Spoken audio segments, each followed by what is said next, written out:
showing how to make this. We're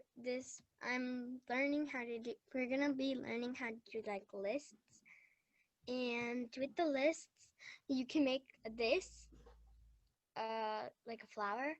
So if we run it with this code, you can see how it goes. So then you can see how it's only going like that because I only put forward 30 steps. So it's doing that, and then filling it with the fill.